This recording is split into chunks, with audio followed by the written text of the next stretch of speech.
Hello and welcome to another episode of the Nightmare on X Street podcast, where we discuss nightmare exes and the things they took us through. Today is a special episode. It is my first in-studio episode, just kind of testing it out to see how it is going to be. As you can see, I have a wonderful, beautiful guest. Very excited to have her on to share her story. As always, we don't use names on the podcast. We avoid telling ages or city states, things of that nature, where the things may have occurred. That way to protect the innocent while still telling on the guilty. As I always say, I do not fact check my guests. I just trust and believe that these beautiful ladies are giving us true and factual recollections of the things that happened to them. So without further ado, I will allow my guest to introduce herself. Thank you. So I am Key. I don't know what to say, but I'm Key. This is Key. Tell us a little bit about yourself, what you do, about this wonderful studio we are in, which is hers. Thank you. I'm a video editor. I have multiple labels because I dip into photography and whatever else I'm interested in at the time. So I would just say I'm just a free spirit. Perfect. And we love a free spirit. Yeah. So we'll get ready to get started. So I usually start by asking my guests, how did you meet this person? Tinder. Okay. Mm-hmm. So was that an app you typically use? Was this your first time using Tinder? It wasn't my first time using it. I think this is when Tinder was like hot, first coming out. Oh yeah, that's a time stamp, right? It's time stamp. It's fine. Okay. And it was just something to do, young turn, like, let's see what fine niggas looking like. Swipe. Found this one. I'm calling him the boogeyman. What attracted you to him? What made you swipe on him? Honestly, he had glasses. He looked a little shy. I like little shy niggas because, they're going to be out the way. But, yeah, so I was like, let me just swipe. And he swiped back, and then he hit me up. So I was like, okay, let's go. Let's hang out. So how was the first online conversation that led to the in-person? Child, not even in-person. How did you go from online to on the phone? So I feel like millennials, we kind of do things a little bit where it's just like, hey, pull up. Hey, let's hang out. So it's not a lot of phone. It's a lot of texting. So it went from Tinder, texting to like, let's hang out. And back in the day, my spot was always the hangout spot. So everybody was always pulling up. My house was always full. So if someone were to come over, I got like 3 roommates and an uncle sitting on the couch. So it was like, it was always people. So you feel pretty safe because there's always people there. Pretty safe, yeah. So we fast forward, he comes over. How was the first visit, the first in-person encounter with him? The first encounter, it was cool because I'm a person that likes to stay out the way. And even though I have a lot of friends, I like intimate settings. I like to be around my close circle and not really be in public. So we were just chilling, watching movies. We got a pizza and Mountain Dew, I remember. So that ended up being our thing. We used to watch TV, eat pizza, and drink Mountain Dew, like some young shit, But it was cool. I thought it was really cool. He seemed like he was digging me. And he was just telling me that he had got out of jail. My dumb ass. This is a theme. I've heard this with other guests before. So when he tells you he just got out of jail, what does he tell you he went for, and was that the truth? Okay, so let me just give y'all a backstory on me first. Okay. All right. I am a country ass kid. All right. I moved to, the city when I got a little bit older. So basically, some country shit, everything new. Everything in the city new. You're not used to like dealing with people who go to jail, dealing with people who I'm just a little girl that used to be playing on a tractor and shit. Okay, so let's get that. Now I was here, throughout like middle school and high school, but I was very close with family, so we still kind of kept those country morals around. But anywho, so when he was telling me his story, he was just I didn't ask a lot of questions. That was one thing that I still work on today is y'all got to start asking questions and looking at two things before you just accept what someone tells you. So he just told me, I believe, shit, I don't even know when he told me. I was just like, he cool. Okay. They all start out cool. That's how we get here. So let's go forward a little bit. So how long before you're dating do you get your first red flag, and what was it? Oh baby, I had red flags out the gate. My ass just had sunglasses on. Okay. Okay, so what's the first one that you ignore? Okay, so like basically I think everything happened real fast. About the fourth day, we was already like, you know what? Let's be together. Let's be boyfriend and girlfriend. Because I wanted a boyfriend so damn bad at the time when the lights went out, but we still vibing. Okay, so yeah, I want a boyfriend so damn bad. This nigga's talking about some. He want to be my boyfriend, so I'm like, okay, bet. I don't see anything wrong with that. Well, red flag came the second day we were together. He came over to my spot. Everything cool. He said he got to make a phone call. Okay, cool. He go outside. This nigga outside on the phone, hours and hours and hours, and I'm like, who the fuck is you talking to on the phone? Well, at the time, I don't think he told me, but it was his ex, y'all. His ex. And basically I was like, that's some shady stuff. And I told him, like, look, we ain't gotta do this. Like we could just backtrack. Because if you're not ready, you don't have to be like, we don't have to do this. If my eyes look weird looking, I don't know where to look because she right here, but then the camera's right here, so y'all gonna see me. Oh, okay. So I just didn't know. I'm a person where it's like it's cool if you don't want that type of time. I can retract myself very, very easily because it's not that deep to me. Well, he did not like that, and he was calling me, and calling me.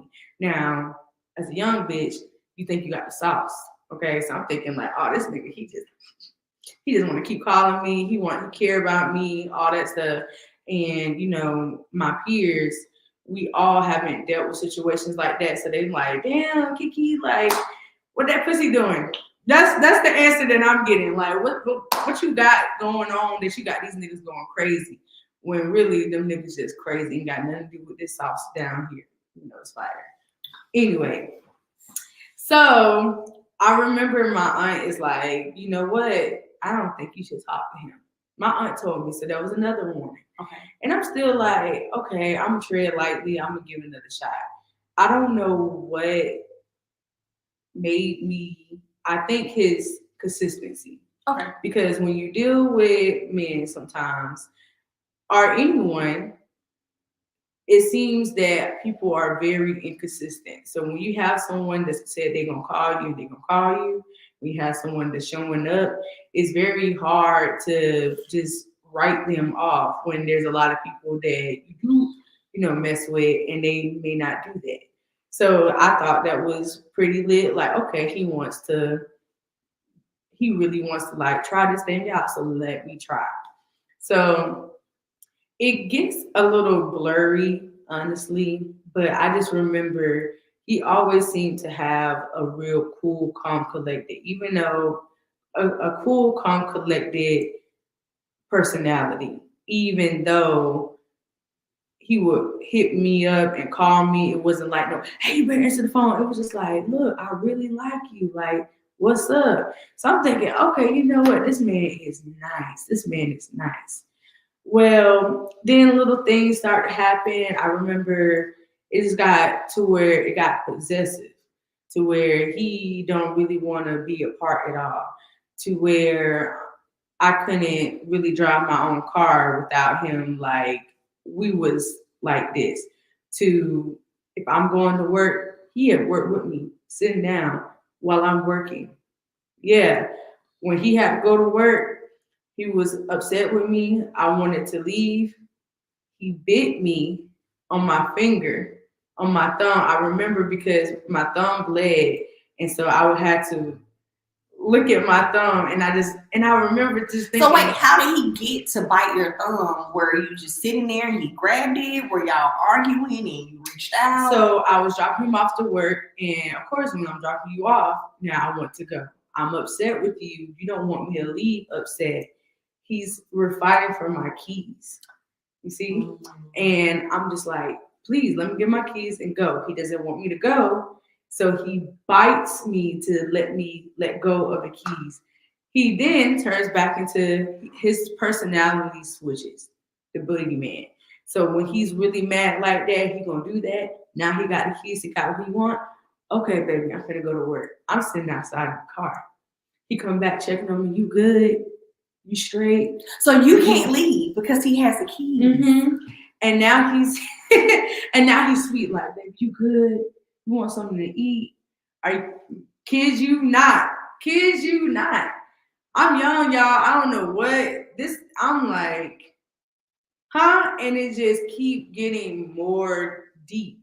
And his cousin is a woman, and she warned me. She told me. So you have two. You have your aunt and now his own family member. Okay. His own family member was just like, look, his ex, he put her through it. She said, you better run, bitch. She basically was like, bitch, you better run. And I really did try. So we basically had just this back and forth with him contacting the ex. The ex will contact me. It was like this three-way. And I'm like, so what is she saying to you? So the ex is just not leaving him alone. So then it's kind of like a crazy thing where why don't y'all just be together? Why can't y'all leave me alone? But if I were to stop talking to this man, he is blowing my phone up. He is popping up wherever I'm at. It became really clear that it was kind of becoming unsafe. And it was turning me into a reactive person when I'm really not that type of person. So I started to lose myself in the situation, trying to prove to people who I am when I didn't have to. So basically, it was a lot of breaking up and getting back together. And one of those moments while we were broken up, I ended up pregnant during this little cloud. And that's when it gets really crazy because now that I'm pregnant, while we were broken up, I did sleep with someone else. So now I'm like, who's the daddy, right? And how do you tell someone crazy like that? It might not be him. It might not be him. So during this time, I found out I was pregnant and we talking about what we're gonna do. Well, this is when I decided to move out the apartment and I'm moving with my parents. So I'm talking with him through my parents. However, our house catches on fire and everyone has to evacuate.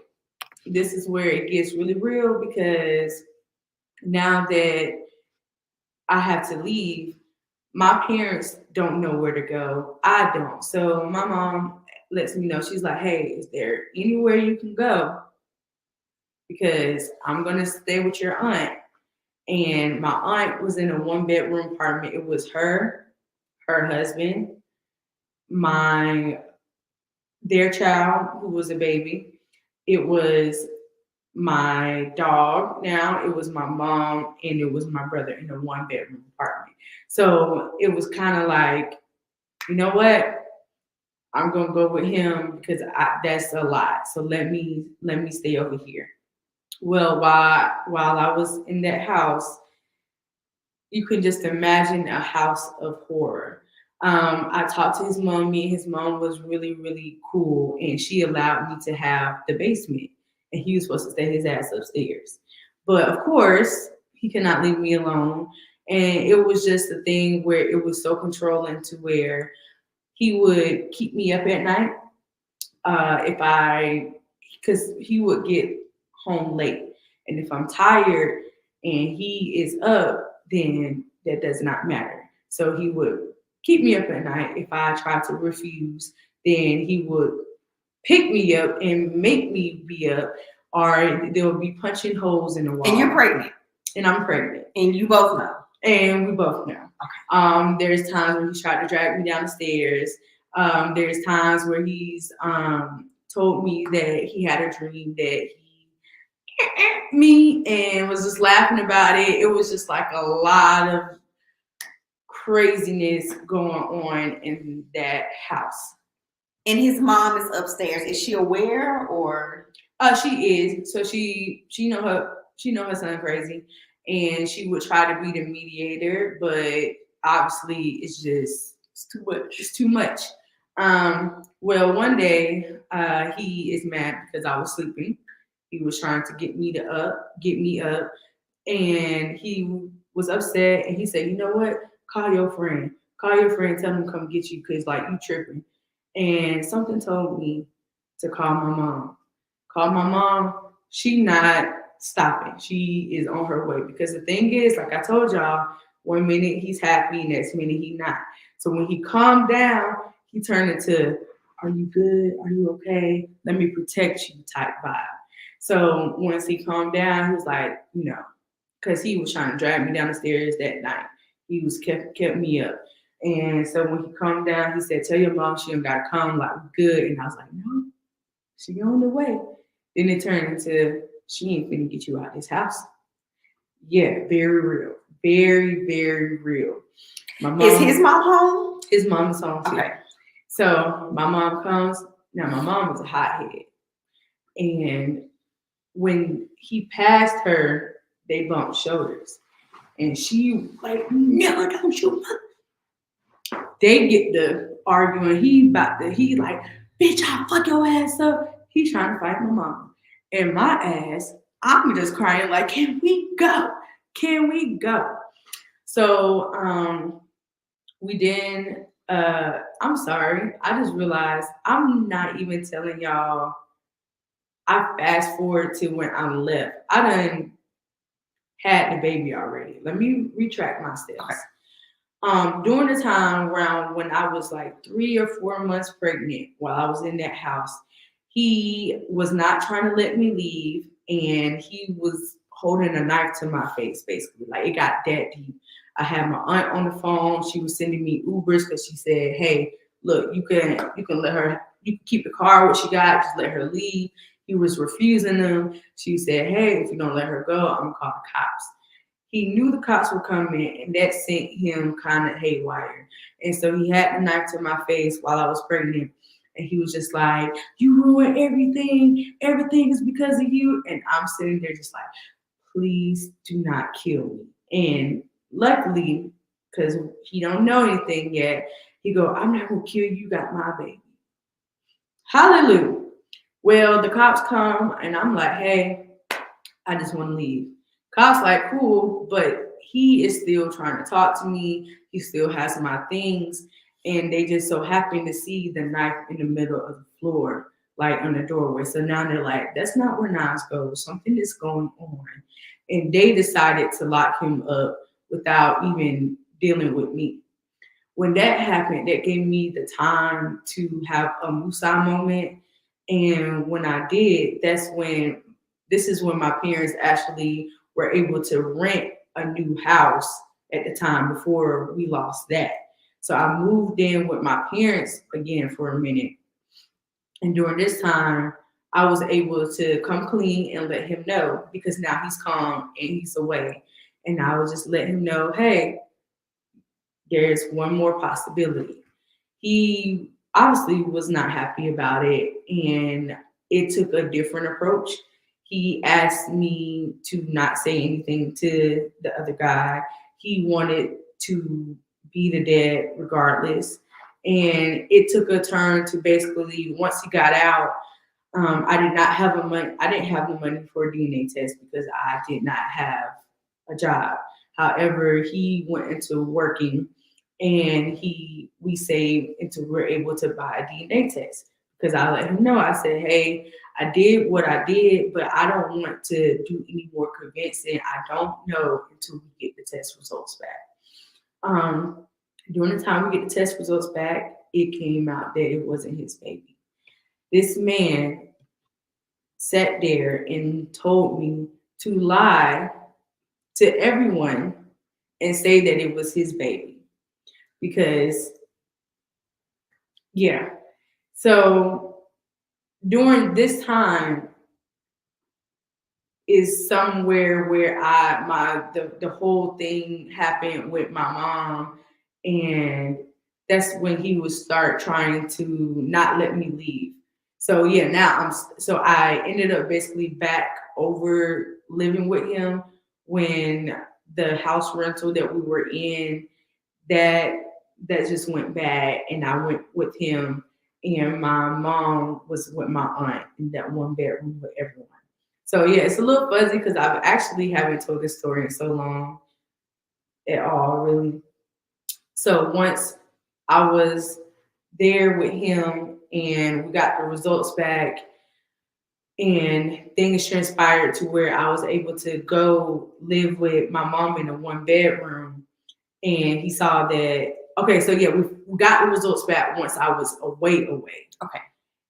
But he knew that it was a possibility when I was still there. So that was part of his whatever. The first thing he said to me when he found out he wasn't the dad was sorry. And that was the one thing I can really give him, is that his craziness would peak. And when he calms down, he will admit to everything wrong. And it will be like, he was just like, no, it's not your fault. It's this and that. And that is very tricky for a young woman to go through and deal with someone that's letting you know that it's not you, but they're still doing things to you. Yeah, exactly. But I did see that as an open opportunity to reach out to my son's real dad. And that's what I did. And finds out my ex, crazy self, already hit him up. So now my son's real dad is like, I don't even know if this is you, because like this nigga hitting me up. If this you, nigga, like I'm finna fuck your ass up. So I had to send a picture of me and be like, it's me, nigga. Answer your goddamn phone.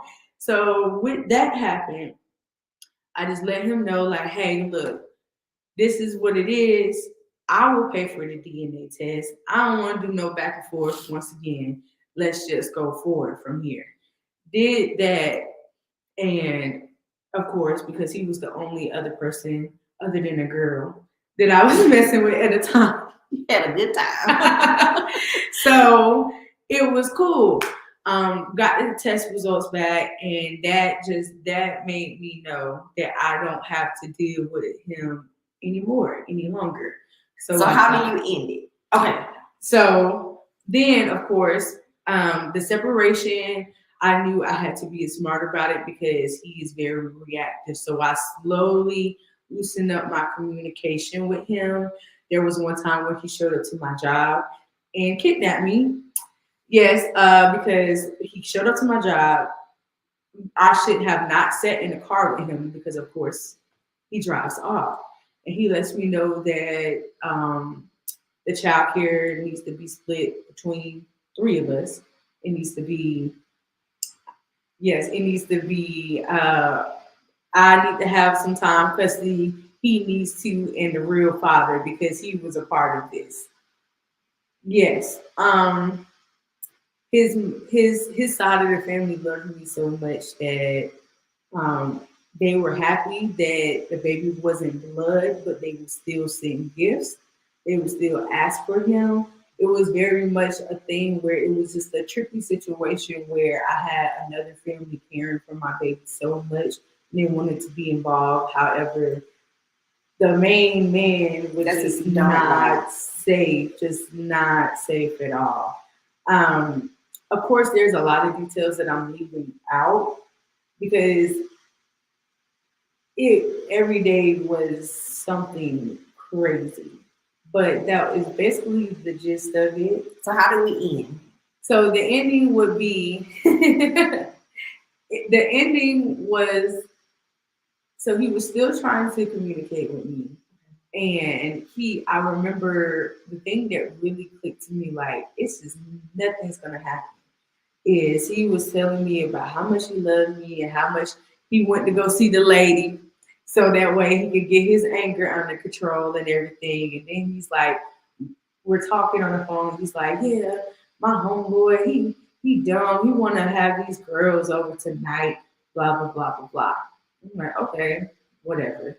Then the next day, this this dumb dude, we gotta go find him a plan B because blah blah blah. Still not asking nothing, right? But because he wanted to show his loyalty to me. I had his passwords to his social medias.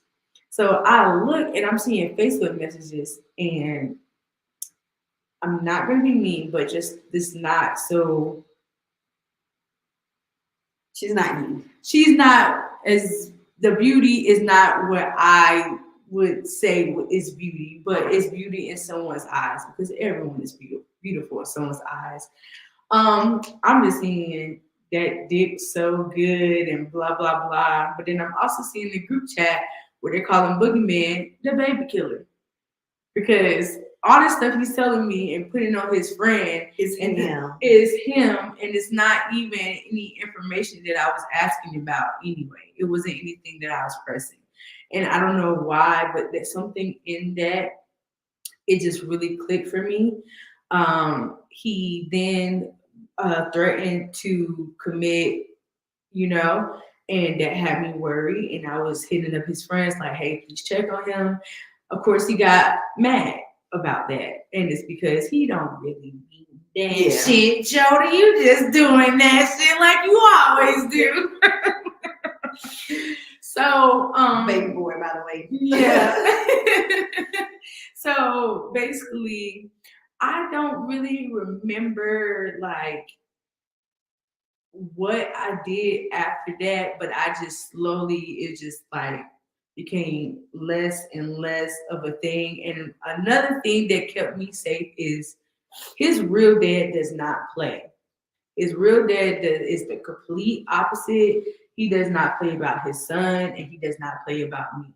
So he has never put his hands on me. He has never called me out my name. Of course, we're not perfect, but if we compare, I knew. And once he knew that that was his son and that was it, it was like, oh no. And I knew I was safe, and I have been safe. I haven't had any interactions with him. I do still talk to his mom sometimes. I still talk to his family sometimes, but I do not communicate with him. There's been times he has tried to hit me up and everything, but yeah, we just do not communicate. And I'm usually not the one to burn bridges. I'm friends with all my exes actually, because I'm just cool little cucumber. Yeah, sometimes stuff just don't work. Yeah, sometimes shit don't work. But with that one, yeah, that was a life or death situation. But I'm very, very happy that I got out of that situation. So I like to ask my guests, what advice would you give and what would you tell other women to look for that you missed? I would give the advice of do not tell a woman that a man is acting crazy over that pussy or just like you got the sauce, because that will really mess up with your mental when you're dealing with those situations. When you're dealing with someone who's constantly calling, when you're dealing with someone who wants to be there around you, that is also a red flag. And dealing in today's society, when we are dealing with flaky people, it could be very much a thing that goes under the cover. It's easy to miss, especially when in the beginning someone could act as if they are calm, cool, collected, but you may just not know the opposite side. So I would say no matter how good it feels, no matter how good the dick is, no matter how much y'all are vibing, give it at least a year to kind of see the person's temperament, see what type of situations, how they react to things, how do they react to you being around the opposite sex. Because if you are a woman who works in the industry like me, that's majority male, it is very hard to navigate when you're in a relationship because sometimes men, I'm not saying all men, but sometimes men have a hard time knowing that a beautiful woman like you can communicate with men so well because you know they want you, but the thing is, you know yourself and you govern yourself accordingly. And people sometimes don't want to trust that you have that ability in yourself. So you have to stand and keep your boundaries strong. And if someone is trying to shut you down on things that will open doors for you, you have to stand strong and you have to say no and continue on your path. Because at the end of the day, the only person that's going to get you where you need to go is you. And you have to govern it. And I like to add, listen to their family. If their family is telling you, listen. I know I've been in a situation where somebody's family member was like, girl, no. And initially I didn't listen. And then when I got like probably the first 2 red flags, I was like, you were right. And I am done. So if someone else's family or friend is telling you don't, ask why, of course, or don't. Because if that's someone they trust and you know they're around or someone that has an intimate relationship with them, they're probably telling you for their own good, as long as that person is sane. That sometimes, so you know what? I just thought about it. I like to keep a journal, and I started keeping a journal now for people that I talk to list all my butterfly moments, but also list my red flags, my yellow flags. That's a great idea. Yes. And so when that list, when one side starts going up more than the other, is what keeps me level, because it's easy in the midst to not think about the past. We usually tend to shut off the past and keep moving forward. And that's great. That's a great ability, but we also need that sense of accountability in ourselves of, let me sit down and really look at these actions that are being presented.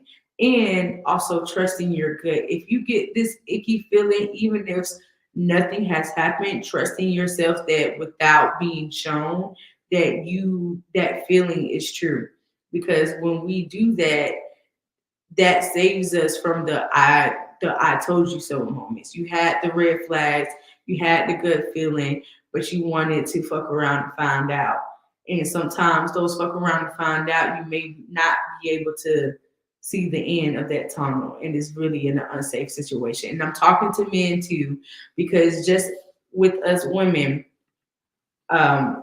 dealing with unsafe men, it could be even more dangerous because you are a man, and being seen as being punked out by a woman is something that is not looked at, unfortunately. So if you are a man that has value and don't believe putting your hands on a woman or don't believe going back and forth, you could be that very much dealing with a woman that is doing those things to you, and that can be very confusing of how do you go about that without feeling like you are less than a man or that you cannot handle the situation. So for everyone, it is very important that you it's very important that you establish your boundaries and that you stand on your boundaries. No matter how cool, no matter how cute, no matter whatever the situation is, the more you stand on your boundaries, the more you start aligning with the right people in your life.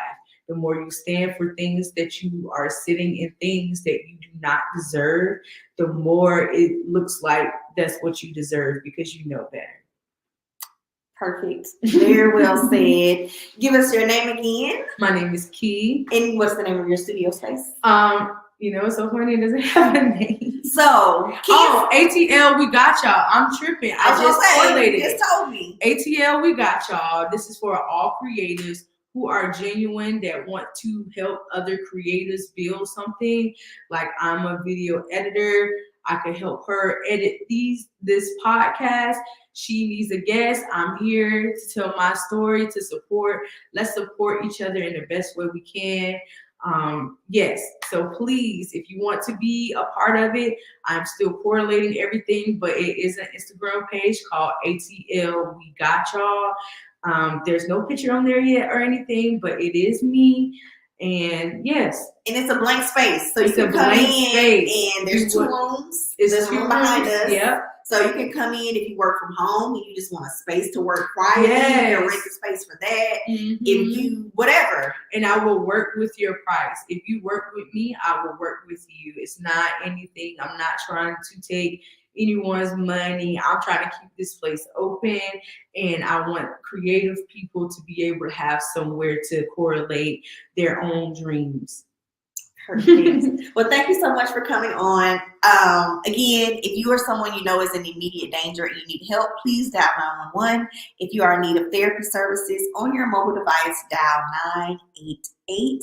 That will get you in contact with an immediate therapist who can counsel you through your crisis situation. And then they're able, in all 50 states, in any city, help you find a therapist that is right for you. Follow us on all social media at Nightmare on X Street, YouTube, Instagram, Facebook, TikTok, and Apple Podcasts. Apple Podcasts, if it's not set up when you go there, it will be. Trust me. I'm still working on setting up Apple Podcasts, but everywhere else, we're all set up and ready to go. Send us a comment. Let us know what you like. I'm open to even what you don't like, but DM that to me. Don't post that in the comment section. Now, let me DM me that if you don't like something. It's a new podcast. It's only going to get better. The guests are just going to keep coming. If you're interested in being a guest on Nightmare on X Street, DM me on any social media platform. I will get you set up. Also, you can email me, nightmareonxstreetpod, P-O-D, @gmail.com, and I will get you set up to do your interview. It does not have to be in person. It most likely will not be in person. You can, from the comfort of your own home, we will use StreamYard as the platform. Thank you for watching. I'm, as always, grateful for my guests that come on and share their stories, and we will see you next time.